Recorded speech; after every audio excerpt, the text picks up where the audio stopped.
अस्सलाम वालेकुम दोस्तों, आज की इस वीडियो में हम बात करेंगे पाकिस्तान सुपर लीग के बाकी मैचेस के हवाले से। इजराइल का कहना है कि पीछे भी अहम खिलाड़ियों की अदम मौजूदगी में नई दरियाफ्त नहीं कराएगा।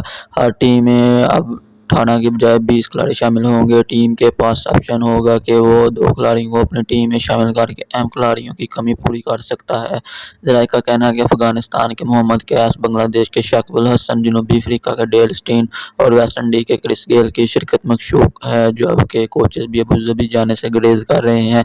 पीसीबी इजराइल का कहना है कि पीएसएल फ्रेंचाइज जिनके गैर मुल्की कोचेज और स्टार स्पोर्ट किसी भी वजह से अबू धाबी नहीं आ सकेंगे, इन्हें पाकिस्तान के किसी भी पाकिस्तानी एसोसिएशन का कोच रखने की इजाज़त होगी और अबू धाबी में ही मैचेस कराए जाएंगे। हमारी वीडियो पसंद आई हो तो लाइक करें, शेयर करें और नीचे कमेंट में ज़रूर बताएं कि कौन कौन से खिलाड़ी शिरकत कर रहे हैं या नहीं, कौन से कोचेज स्टाफ आ रहे हैं या नहीं।